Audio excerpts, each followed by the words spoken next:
Welcome, everybody. It is 6:08 on Wednesday, February 11th. This is Binghamton City Council business meeting. I call the meeting to order. Please stand for the Pledge of Allegiance.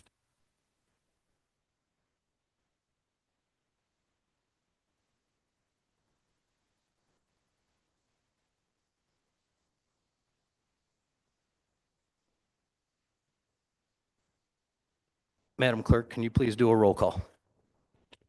Council members Murray and Middleton are absent. Councilmember Kavanaugh.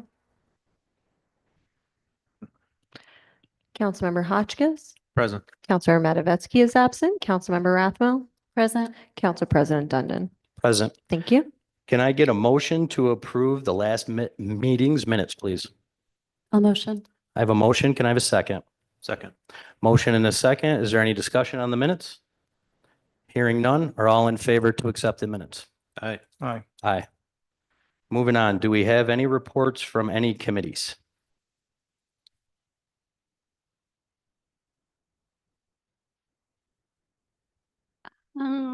So for those that may have missed it, I'm now the ex officio member for Community Development Advisory Committee, and CDAC, as it's otherwise known, met last Wednesday, the 4th. That video should be up on our YouTube channel.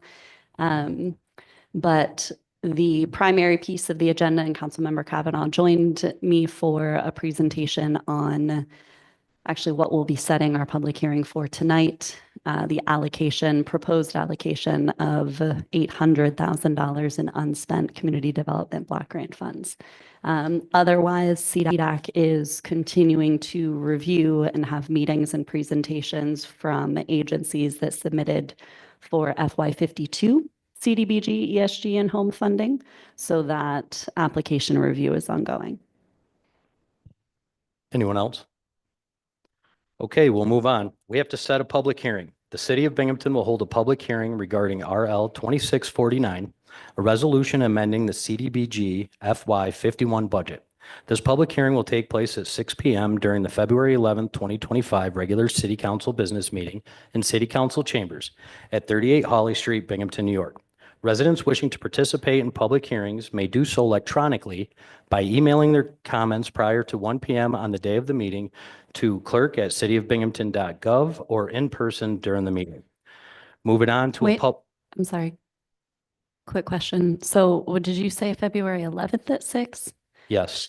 Okay, it should be February 25th, Okay. 2026. So say it's February 25th? 25th, yep, at 6 p.m. May I add context to the public hearing just so folks know what they're being asked to provide feedback on? Yes. So quickly, we had $800,000 of unspent CDBG funding.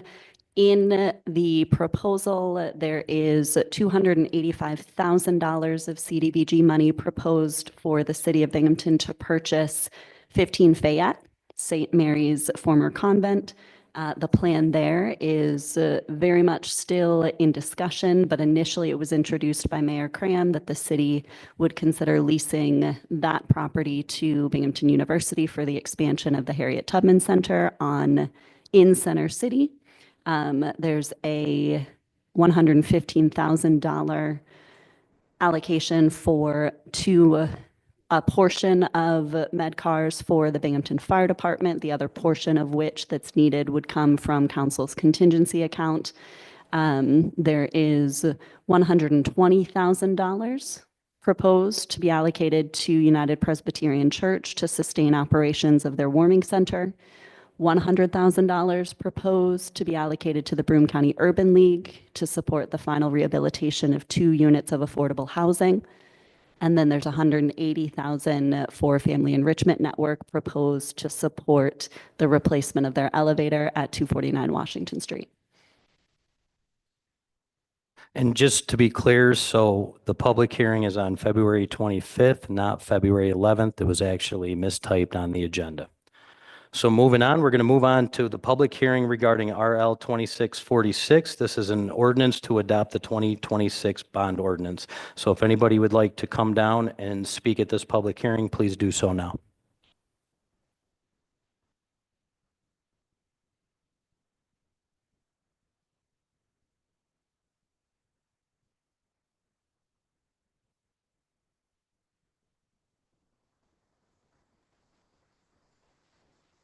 Yeah, no, you got to go through 5 minutes of agony. So I got my hat on, and let me tell you why. I was in Johnson City, and I left my hat behind. So now it's got to be on the head. Had to buy a new one, you know. I talked about this the last time I was here, and I had some bad information. I thought the city's debt ratio was about 10%, and it's about 17%. 17% of the budget. In other words, $17 million doesn't buy roads, it doesn't buy anything, housing, it doesn't buy anything but pays the debt. Shager was here, Chuck was here in 2024, and he was asked the question, how much does the city owe? And he said then 100, with the sewer, 185 to 200 million. Now, this goes to an outfit, this authority goes to an outfit of fiscal advisors. What's fiscal advisors? Well, it was formed by people that were in municipal finance largely. And they formed their own company to do this stuff. Prior to that, and they've essentially got a monopoly in upstate New York. I mean, there's nobody that I know of that competes with them. And they do the bond offerings in their office. It always struck me, and I mentioned this many years ago, that why doesn't this proposal, attract other players? I mean, it wasn't that long ago that municipal, the big players would come up here. And I don't have a reason for that other than they have a lock. They have, well, these guys do it.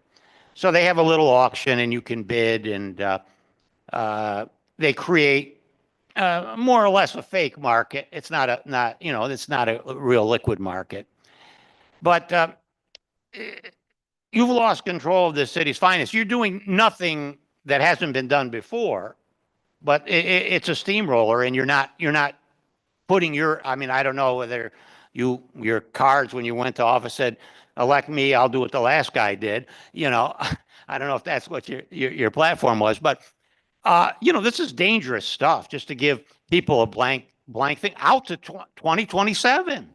Out to 2027. Now, what kind of, certainly you should have an idea of what the city should bond for and what they shouldn't bond for, what should be cash money, And I remember once they went to leasing Nissans,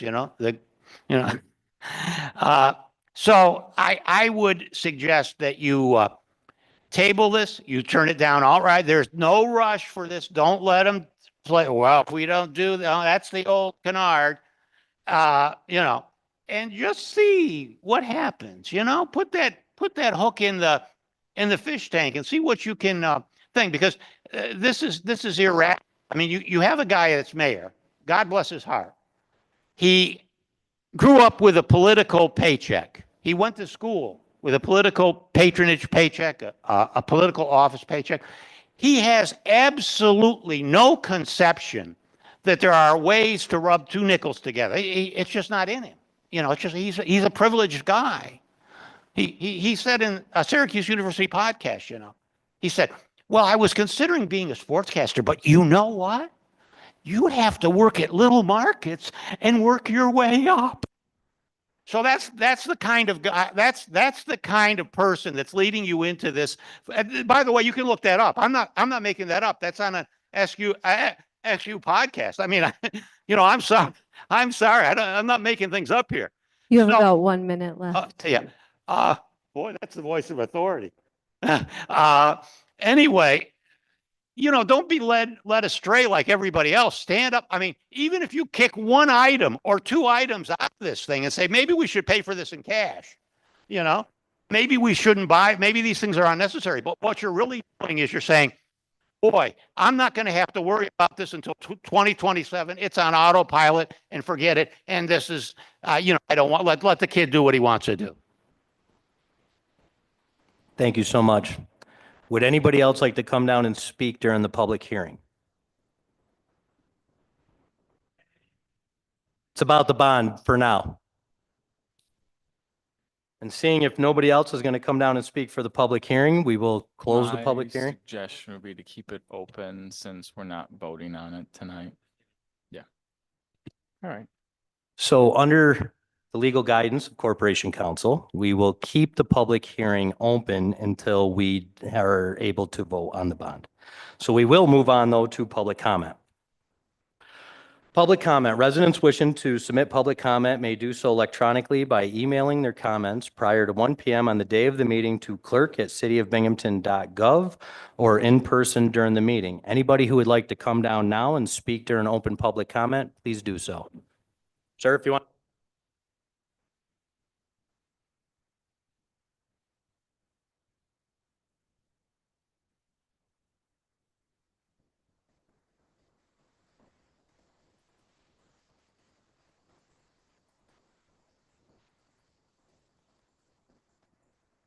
Thank you, sir. Can you please state your name and if you live or work in the city of Binghamton? Ronald A. Vitrino, retired. I live in the city of Binghamton on 77th South Street. I'm here about the renaming of Columbus Park. I am not against the renaming of the park, Center City Park, because it's Center City where I grew up and where I still live. And been there maybe 60 of my 78 years. Of course, my family immigrated from Italy.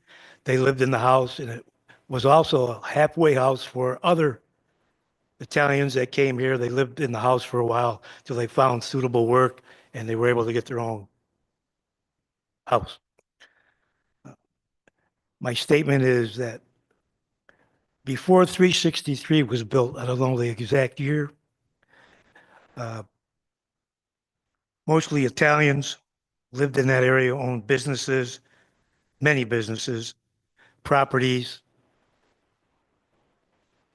large stores, small stores, which provided plenty of selections for everyone and also extended credit to many people of all races.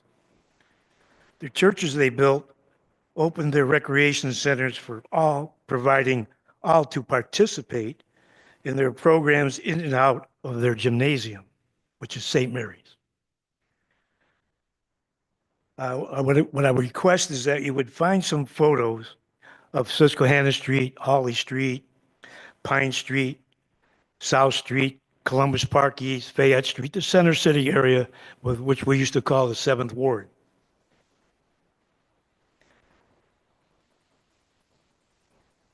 And compare them with some recent photos.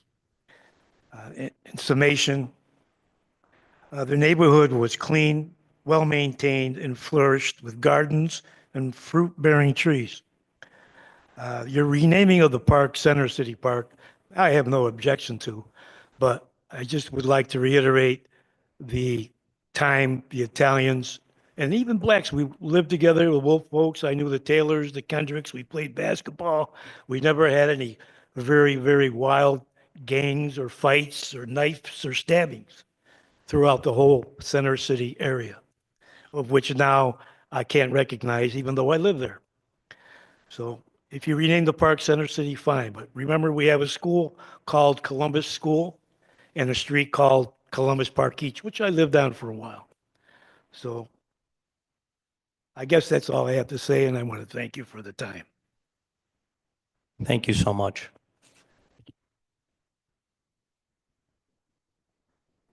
Go ahead. Ronald, I believe you emailed in a comment as well. Would you like that to be read into the record? Okay, so you're comfortable with. Gotcha. Okay, thank you for clarifying. Would anyone else like to come down and speak during public comment?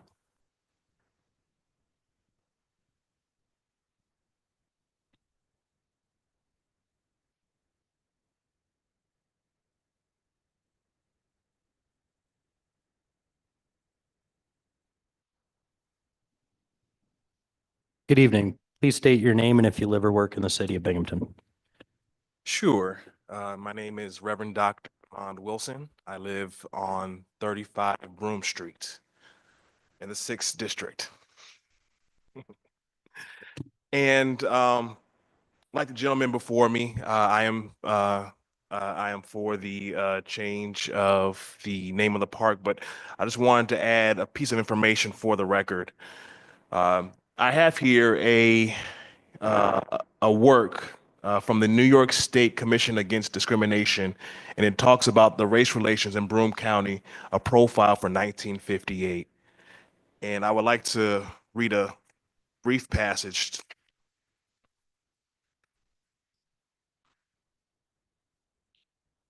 It starts with, in 1950, despite the small size of the non-white, speaking of blacks, population, there were non-white households in all but one of the city's 13 wards. At that time, the only concentration was in the 7th ward, which was contained majority percentage of all non-white households. But even in the 7th ward was 92% white. However, 2 adjoining blocks within the ward contained 30% of all the non-white household units in Binghamton. That these 2 blocks were heavily Negro. Since 1950, the 2 blocks have been torn down to make way for a redevelopment program, and the families relocated elsewhere. Some are known to have settled elsewhere in the 7th ward, others outside it, but there has been no comparable building up of a solid Negro area since. So I wanted just to raise that just to let you know that the renaming is not trying to erase history. It's what it is designed to do is to add to the history that has already been well established. And so I agree that, yes, we need to find pictures of what the 7th Ward looked like dating back, because it'll paint the full picture of the inclusivity that we're looking to do with the renaming of the park from Columbus Park to City Center. At the end of the day, this is an opportunity for Binghamton to show how it can work together and be a mosaic that we all know it to be. We know that that area was not populated just by one particular community. And so by us taking this opportunity to bring everyone together and having an opportunity to showcase more history than what's been presented thus far, I think that Binghamton will be the stronger for it. I also want to go on record and say that I know that there is another park that is set to be renamed on the docket today, and it was heavily promoted by the mayor. I just hope and I pray that the mayor has the same enthusiasm when it comes to him signing off on Center City Park as he does for J.R. Gadet Memorial Park, because in my professional and my moral opinion, to see these two as very distinct and to see them to vote for one and not for the other would make a very prominent statement, and one that would not bode so well with communities of color. So again, it is my hope that he has the same level of enthusiasm when signing both pieces of legislation, if you so vote for it this evening. Thank you. Thank you so much. Would anybody else like to come down and speak during public comment?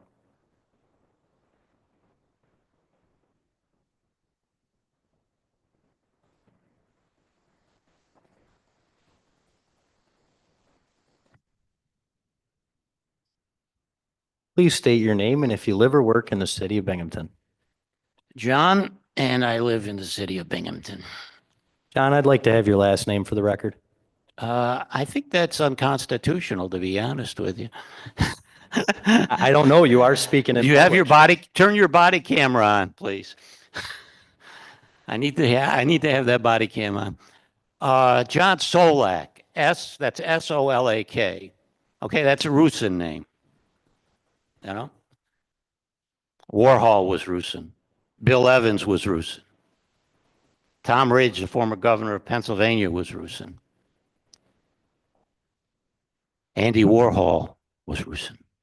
Okay, now that we've got my ethnic identity solved and my name for the record, urban renewal destroyed that neighborhood. And people were, this was a political thing. Highways, if you read about Robert Moses in New York, highways, on-ramps, all that stuff was used to contain and disturb neighborhoods. And that's what urban renewal was about. It wasn't about adding anything. It was about keeping people cooped up where they couldn't get out. They couldn't move out. So it was a failure. It was objected at a time. John J. Burns Sr. was the initial proponent, a Democrat, but Al Libas, a Republican, got into the quagmire and never got out. And it was still going with Juanita Crabb. But my uncle and my aunt, I had an uncle from Jersey. He came to Binghamton. He was a drummer, great drummer, friends with Gene Krupa. Krupa used to come up to Binghamton just to see him. And 27 Exchange Street was the building where the Binghamton Housing Authority would be. And he worked and lived in that neighborhood. And he actually ran for council in 1965. His picture was on the cover of the New York Times magazine in Binghamton here. It ruined his life. It ruined his life. Those people were shipped up to the Housing Authority temporarily, Saratoga. They had no affiliation. And he went downhill from there.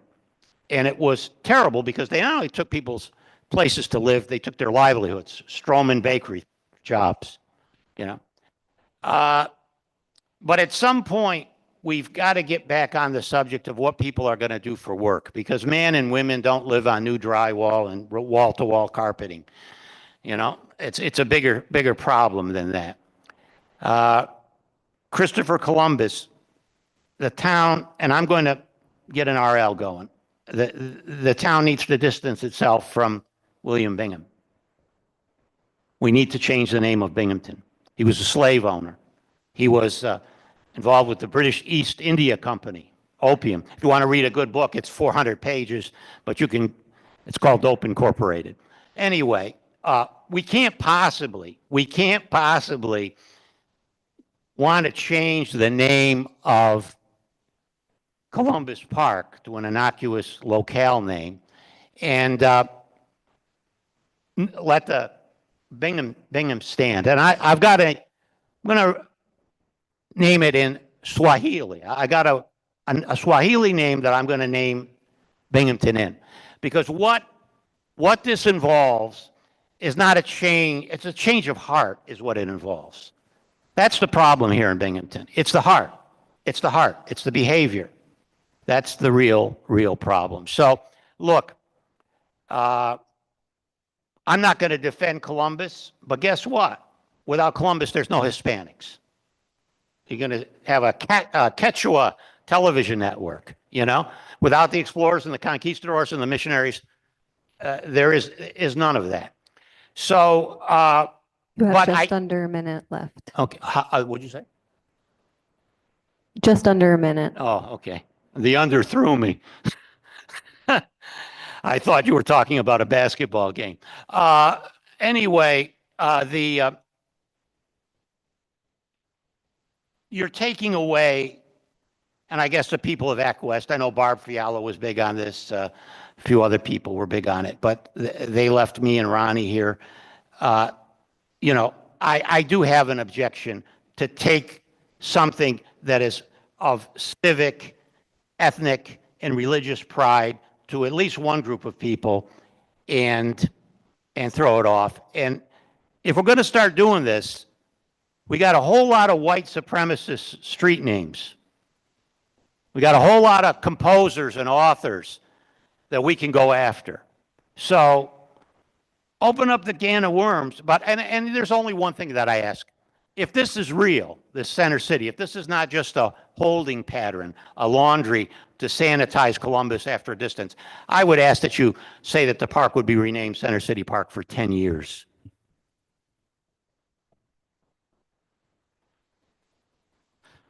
Anybody else like to come down and speak during public comment?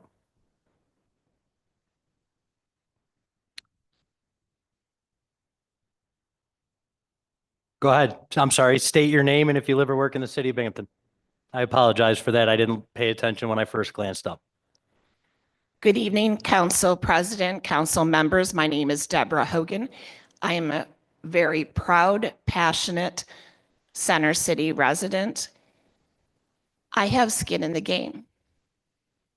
This has been and is my neighborhood since I purchased my home at age 25 in 1993. Please don't do the math. We have worked as a community when we saw that things were not right. Drugs and prostitution plagued Center City. Within the 2 years from 93 to 95 and moving into 97. In June of 1995, we formed Neighbors Against Crime. We've had a 30-year tradition for community events in Columbus Park. But what it led to, personally investing hundreds of hours along with my neighbors, we found a grant through the Department of Justice Weed and Seed Initiative. And I would encourage council members, especially my council member, Ms. Rathmel, to endeavor the notebook that is in the Planning and Housing Library within City Hall that will show you the letters of how we came together. Doing the door knocking in the Center City, which is already pre-defined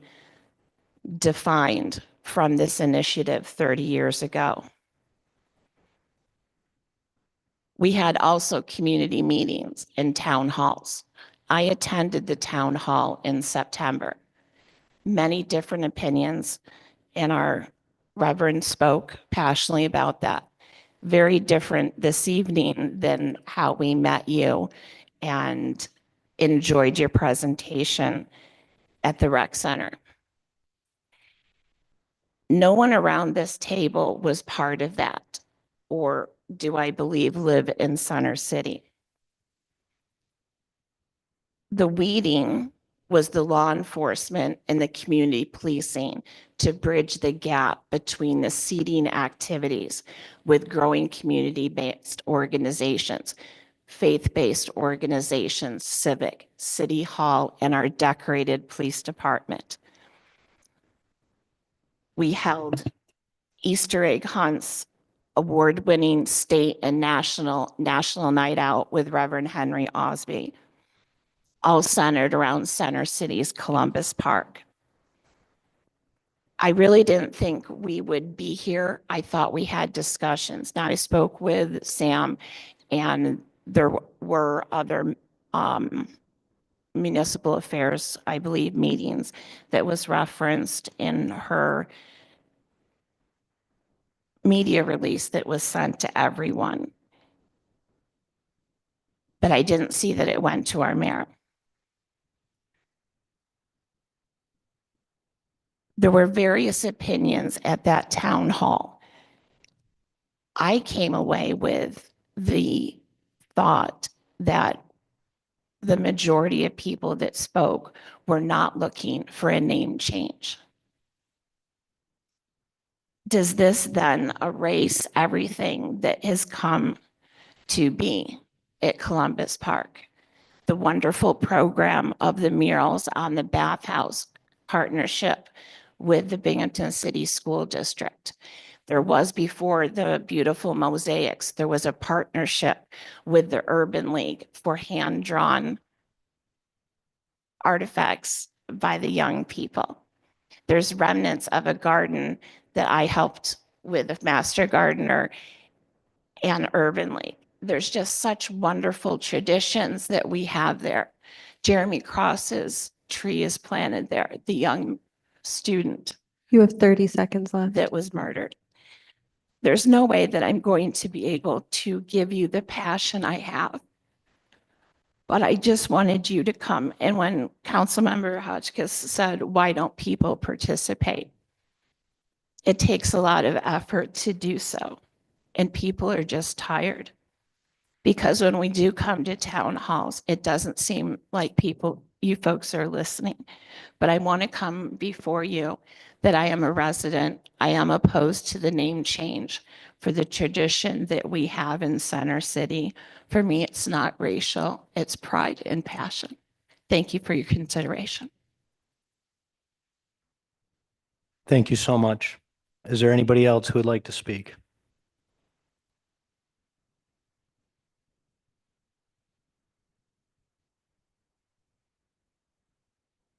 Okay.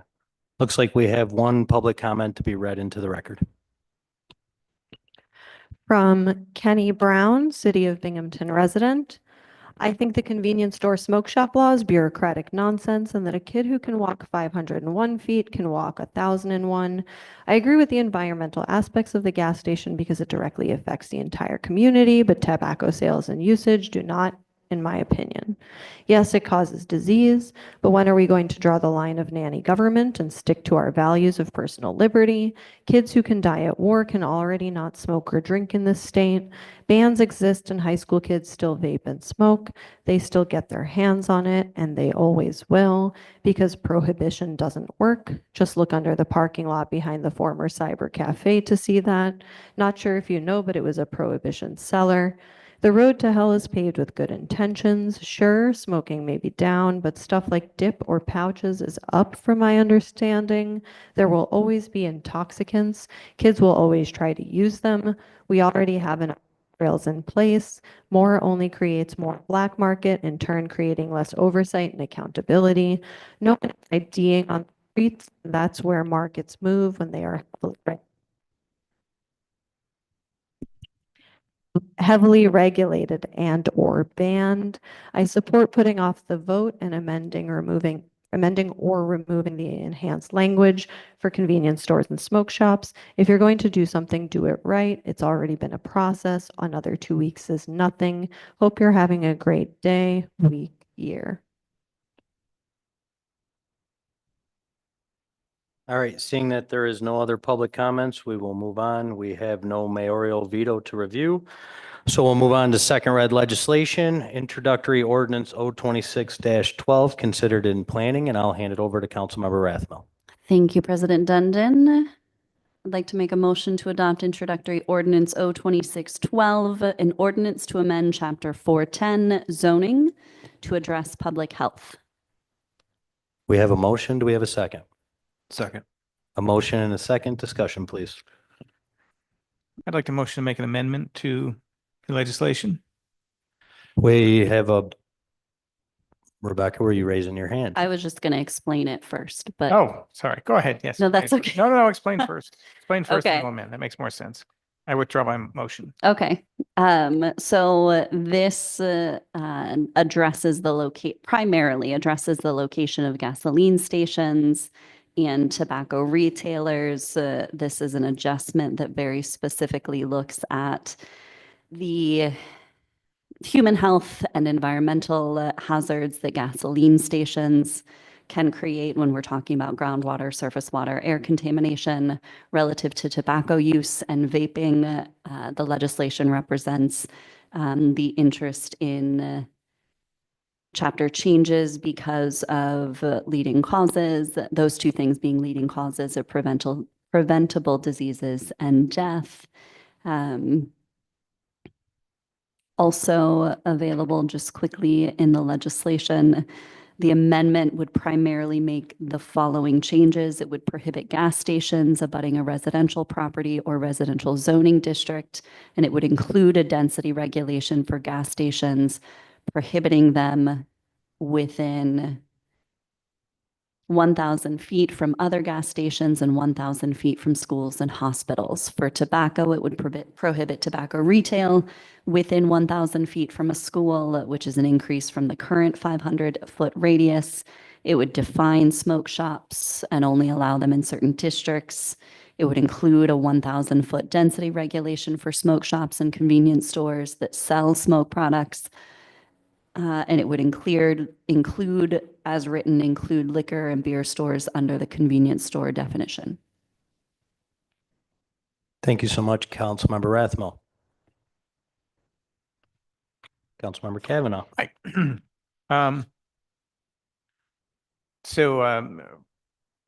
like to make a motion to amend the legislation. I had concerns that I brought up last meeting and asked for a holdover.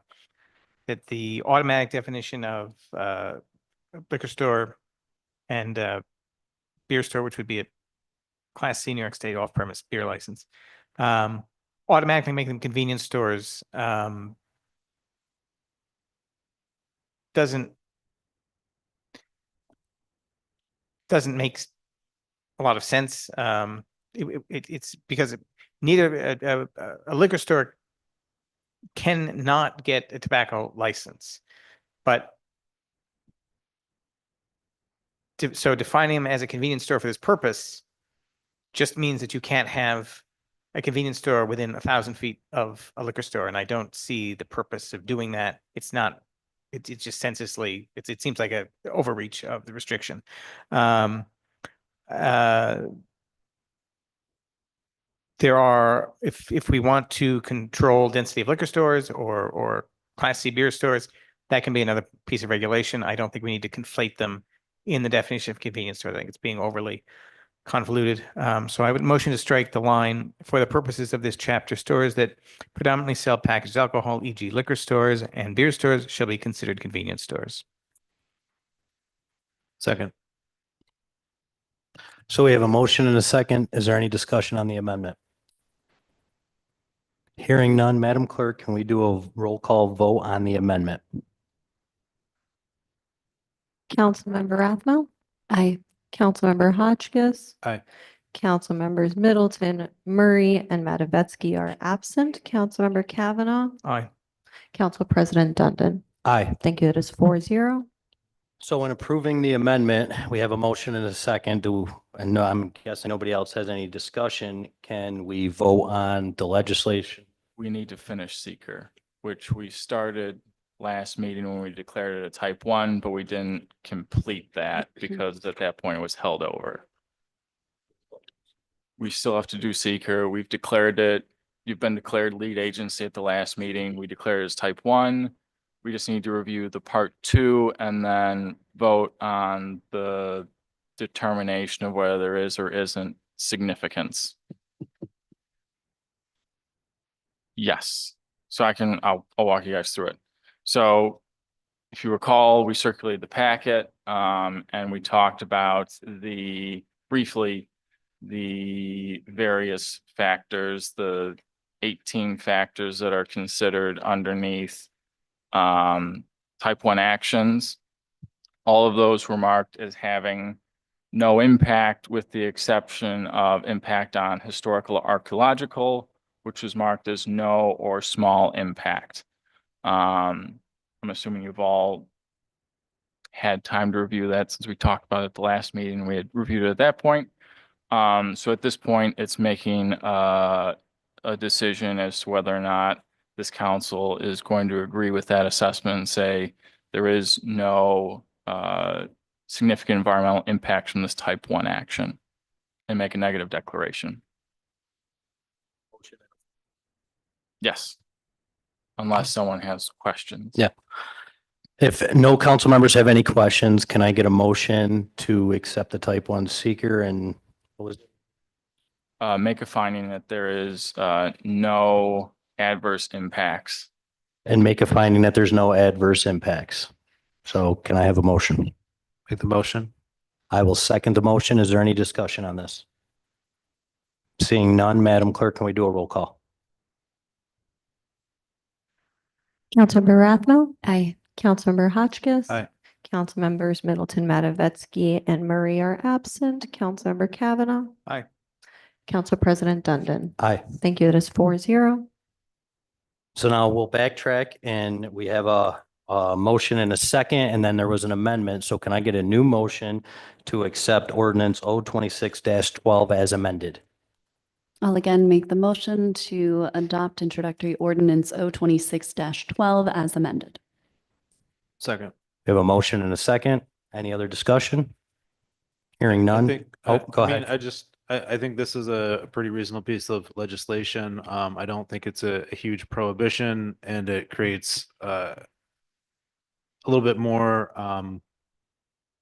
there are public health benefits, and I think that's kind of being overlooked, even if there's just like small improvements to be made. And if you take the time to do a little bit of research on it, there's positive studies that demonstrate that where you place tobacco retailers affects the usage in the area and any of the illnesses that are associated with tobacco use. So I support this legislation, just putting it on the record. That's all. Thank you so much, Councilmember Hotchkiss. Madam Clerk, can we do a roll call, please? Councilmember Rathmel? Aye. Councilmember Hotchkiss? Aye. Councilmembers Middleton, Murray, and Matavetsky are absent. Councilmember Kavanaugh? Aye. Council President Dundon? Aye. Thank you. That is 4-0. So moving on to introductory resolution R26-02, we will not be voting on that tonight because it no longer has enough sign-outs to be voted on the floor. Moving on to introductory resolution R26-06, considered in planning, and I'll hand this over to Councilmember Rathmel. Thank you, President Dundon. I'd like to motion to adopt introductory resolution R2606, a resolution to authorize fee waivers for Clinton DRI. Second. We have a motion and a second. Any discussion?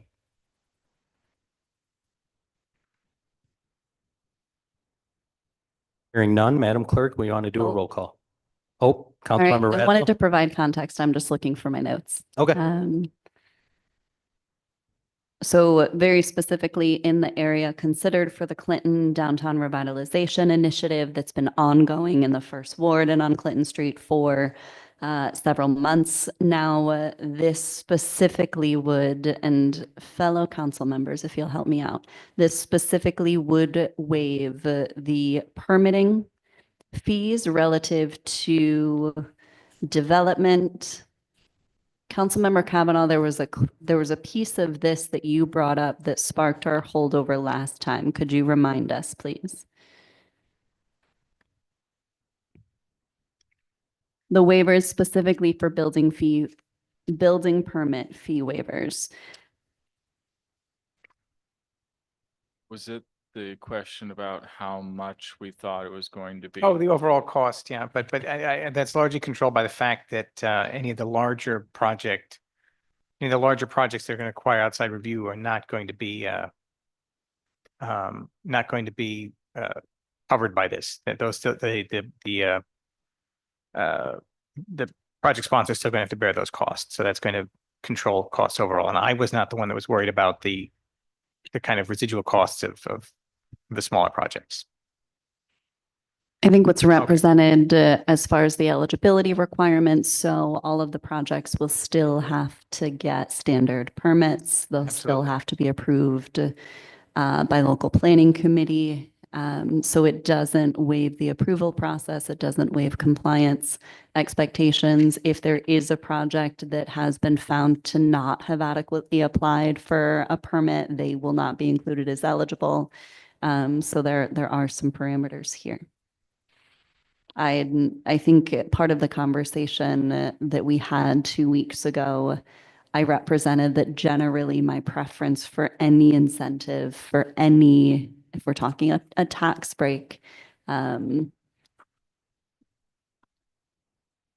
demonstration would need to be that a project meets a community need and really targets priority populations with demonstrated need. But I do not have the bandwidth to monitor the Clinton DRI. So I'm not going to push that. Yeah. I think I'm going to remain optimistic that this will encourage people to get building permits to try to make the DRI as successful of a project as it can be. I'm looking forward to seeing if that is a deciding factor, and if so, like how we can use it in other areas of the city that also are in need of some revitalization and attention. So I think this is a interesting case for us to be using it. And maybe it can be a more common practice in the future to try to inspire more building and development. So that's all. Nope. All right, Madam Clerk, can we do a roll call, please? Councilmember Rathmel? Aye. Councilmember Hotchkiss? Aye. Councilmembers Murray, Middleton, and Matavetsky are absent. Councilmember Kavanaugh? Aye. Council President Dundon? Aye. Thank you. That is 4-0. Moving on to first read legislation. This is introductory ordinance 026-11, considered in finance, and I'll hand it over to Councilmember Kavanaugh. All right, I'd like a motion to approve 026-11, an ordinance to amend the 2025 Rams budget for over budget items. Second. I have a motion and a second. A discussion, please. We went over this at work session. I'm concerned, I'm concerned about this, about the amount that we're over budget here on Rams management. Some of those factors seem to be possibly somewhat in control or more predictable than they should have been. These could have been an earlier in the year flag to us. I think that it's with the new parking study coming in for downtown, I think it's going to be a very good opportunity to look at parking lot management, how we're doing it, and possibly go out to bid to look and see if there's alternatives. If these overages are concerning, some of them are not so avoidable. For example, the electricity cost, that's something we've had to bear across the city, and I know, of course, all of our residents have been dealing with that as well. It's impacting city finances, certainly. And ramps are going to be a matter of concern for this council and probably council and city administration going forward. We have to deal with the State Street ramp and then the ensuing surface lot there, and downtown, our downtown parking ramp monthly rentals versus private companies are doing rentals and things downtown. A lot of things to keep considering to keep parking affordable for folks and not too much of a burden on the city's finances. But this is a bullet we have to bite at the moment and pay. So that's all. Madam Clerk, can we do a roll call, please?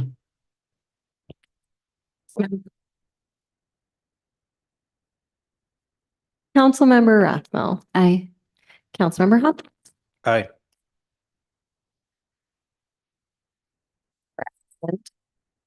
Kavanaugh. Aye. Aye. 0. Moving on to introductory ordinance 026-15, considered in municipal and public affairs, and I will hand this over to Councilmember Rathmel, seeing Councilmember Middleton is absent.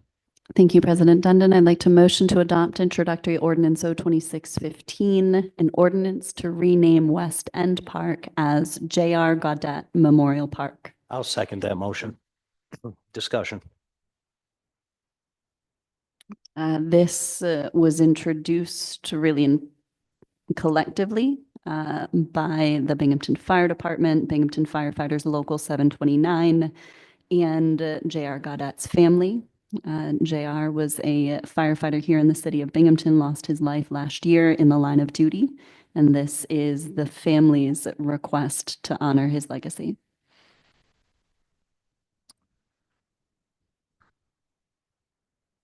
I think we're running pretty light on personnel tonight, unfortunately, for a lot of complicated health reasons. But I think it would be nice if all the members of council could have been here to vote on this change. But weighing it against the fact we're trying to get this done before the 1-year anniversary of that tragic night, I think we should still proceed with it on the on the schedule.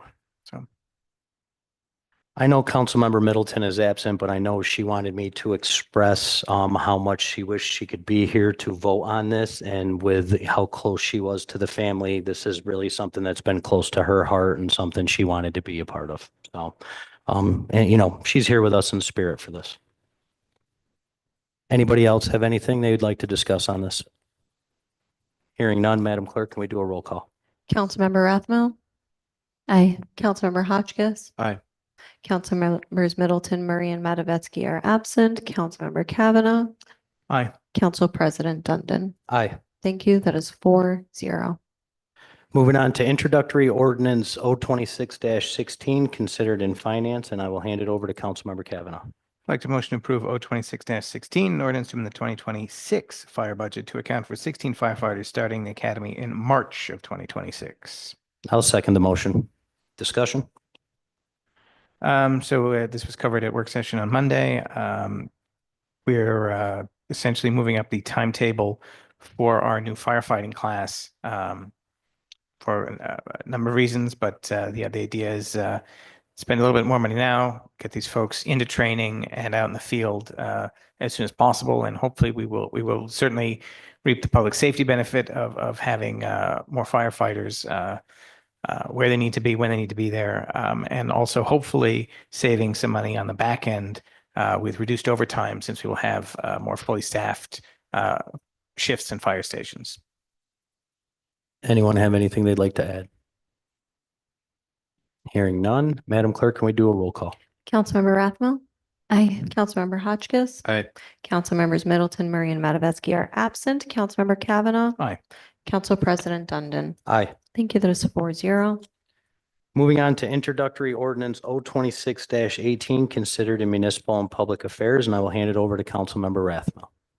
Thank you, President Dundon. I'd like to motion to adopt introductory ordinance O26-18, an ordinance to rename Columbus Park as Center City Park. We have a motion. Do we have a second? Second. Motion and a second. A discussion, please. This conversation, as most are aware, started 8 months ago here at City Council, but several months prior to that in the Center City community, initiated by members of the NAACP and organizations that work closely with Center City residents and historical folks that have been involved. The months leading up to the introduction of this request involved talking directly to families who utilize what is now known as Columbus Park, folks that have lived in that area, and uncovering some of the history that has not otherwise been represented in local conversations. We learned a great deal 8 months ago with that initial presentation from Reverend Dr. Wilson about the heritage of the Black community that lived in Center City. We learned that the first school for Black children in Binghamton was established right where Columbus Park presently sits. We learned that Trinity AME Zion Church, Binghamton's oldest Black church, and a station on the Underground Railroad, was originally located in Center City. And as has been mentioned tonight, we also learned of the subsequent displacement in the 1950s and the 1970s of what had been a historically strong Black community known as Sherman Place neighborhood. From June to September, that conversation continued. It prompted this council, all of whom were present and engaged, to host a town hall, and we heard feedback from community members about the opportunity to rename the park. We have learned since that not just our families of Italian heritage, I was hoping our Center City resident who represented his heritage tonight would still be here. We learned that in addition to a strong Italian American immigrant heritage in Center City, that Temple Israel was first originally located in Center City. We also learned that there was originally a strong Irish immigrant community.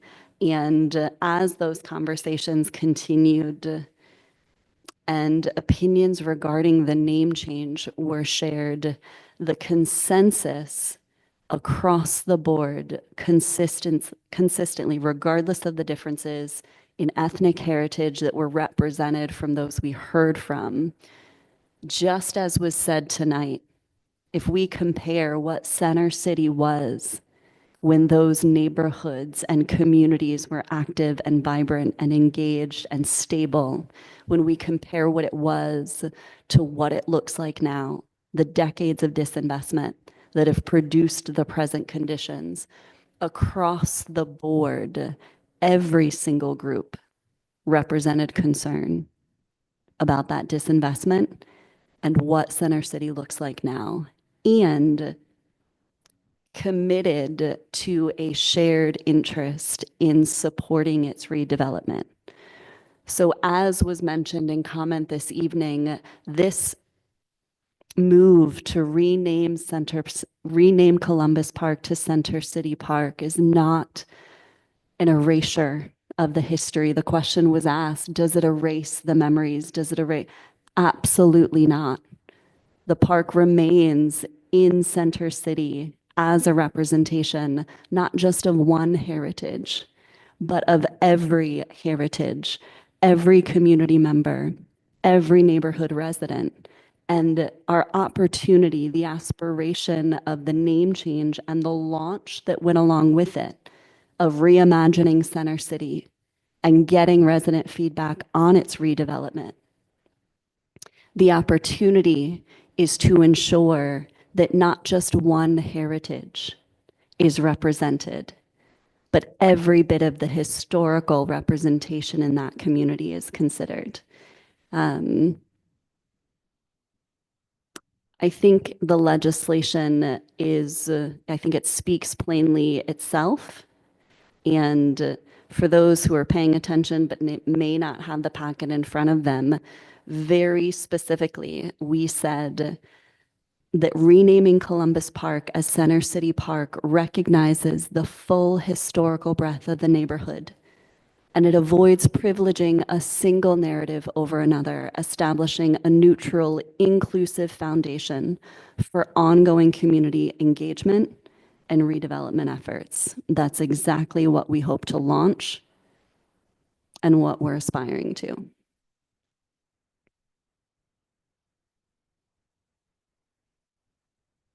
Councilmember Hotchkiss, you have anything you'd like to add?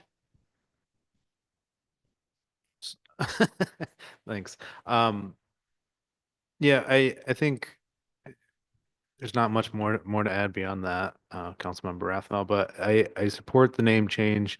But I think more so what this kicked off a conversation, like not only has it been a really amazing opportunity to learn the history of the area and different cultures and heritages that have been established and moved in that neighborhood, but I think the strong desire that's held by everyone to revitalize and like reinvest in that neighborhood and make it every bit as good as it has been, and the memories that people hold on to that, and what we look up in our various historical references.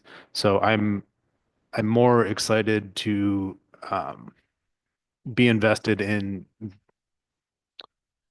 the revitalization of that neighborhood more so than the renaming of the park. But I think the renaming of the park is a good kickoff to galvanize that whole effort. So that's all I have to say.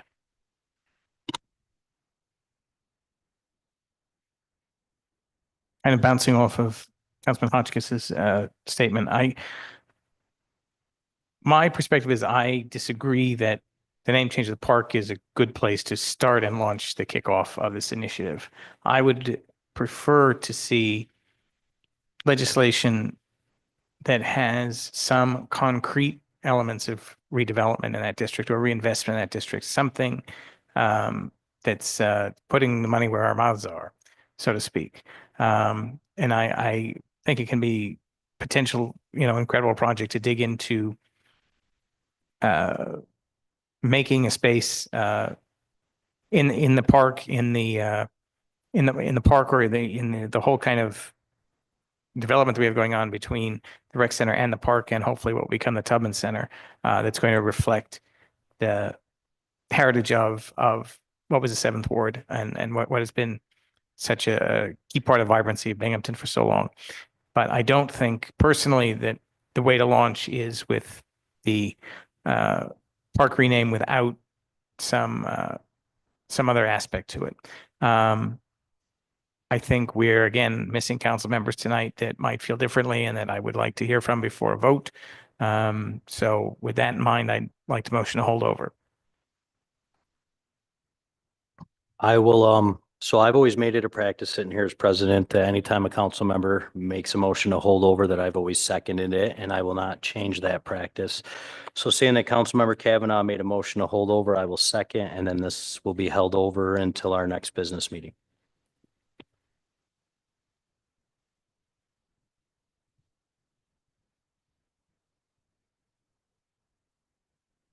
Moving on to introductory ordinance 026-19 and introductory ordinance 026-20. We cannot vote on these tonight because anything that has to do with the bond ordinance, we need at least 5 members of council to be able to vote on, and we do not have 5 members of council here today.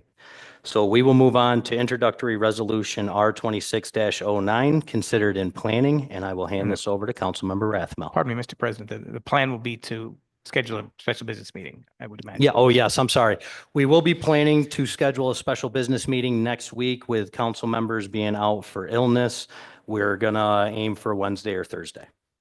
So, and then now we will move on to introductory resolution R26-09, considered in planning, and I'll hand it over to Councilmember Rathmel. I'd like to make a motion to adopt introductory resolution R2609, a resolution authorizing an agreement with BLDC to manage 33 West State Street. I have a motion. Do we have a second? Second. A motion and a second. Discussion, please. Do you want me to take it? Well, there's not much to 33 No. West State Street would be Binghamton Plaza. So this would be shifting essentially from necessarily the city's responsibility to manage that site to the BLDC as they do with other city-owned properties. Property management, maintenance, et cetera. Hopefully for a fairly short term.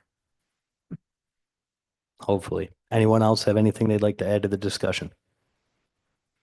Hearing none, Madam Clerk, can we do a roll call, please? Councilmember Rathmel, Aye. Councilmember Hotchkiss,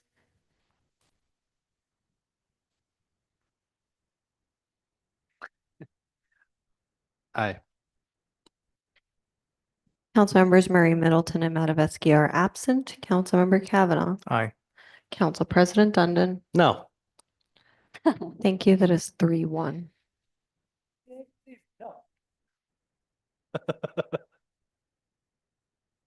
So moving on to introductory resolution R26-12, considered in municipal and public affairs, I'll hand it over to Councilmember Rathmel.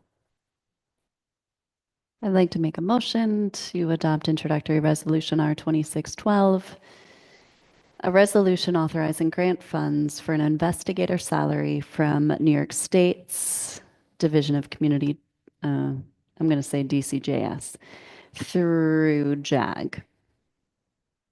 Because I don't remember the 4 acronyms that are in this.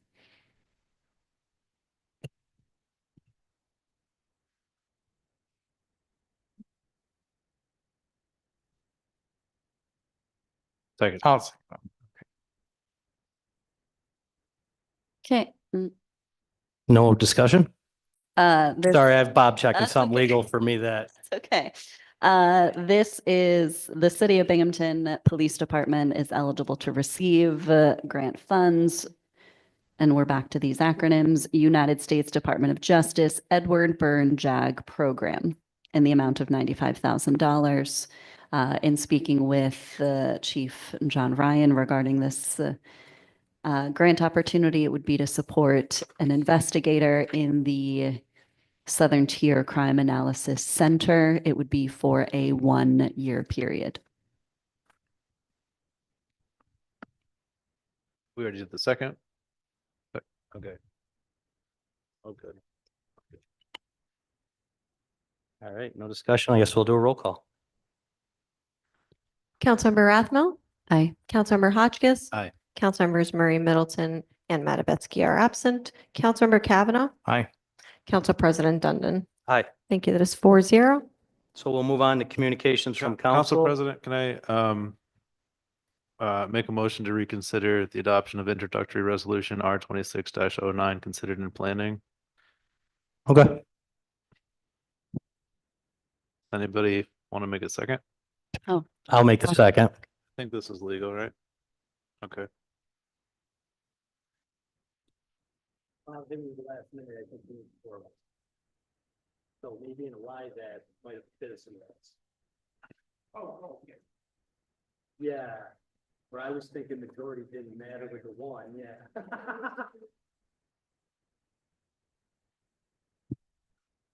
Yeah, so. Yes, I Well, believe the person that voted it down would have to be the one to make a motion to reconsider.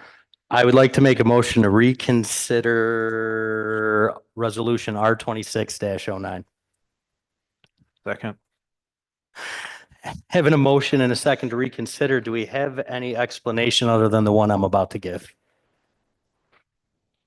So the reason we have to reconsider this is I was kind of joking around when I said no. I didn't realize we needed all four of us to vote yes. And in my joking around, I have to rescind that and we have to do this right to make sure we do this right on the record. So with a motion to reconsider resolution R 2609 made by me and seconded by Councilmember Hotchkiss, Madam Clerk, can we do a vote? So. Okay, no, we're good. No, never mind. I was looking at something else. We're good.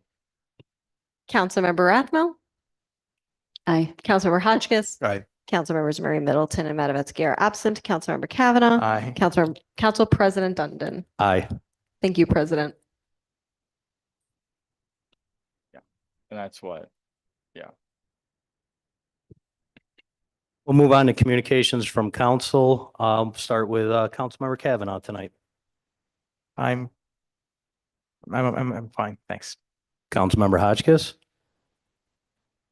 No communications tonight. Thanks. Councilmember Rathmel, The Southside Neighborhood Association meeting will be holding its February meeting Tuesday, the 17th. That starts at 7 at MacArthur Elementary School. I will also be attending the Moose Lodge's monthly board meeting, also on the 17th, also at 7. So I'll jump from one to the next. And since we don't have a meeting next week, I would like to wish my constituent Chuck Buck a happy 78th birthday next Tuesday. and I don't have any communications at this time, so I'd like to entertain a motion to adjourn. So Okay. motion? I'll second. Motion is second. All in favor for adjournment? Aye. Aye. Meeting adjourned.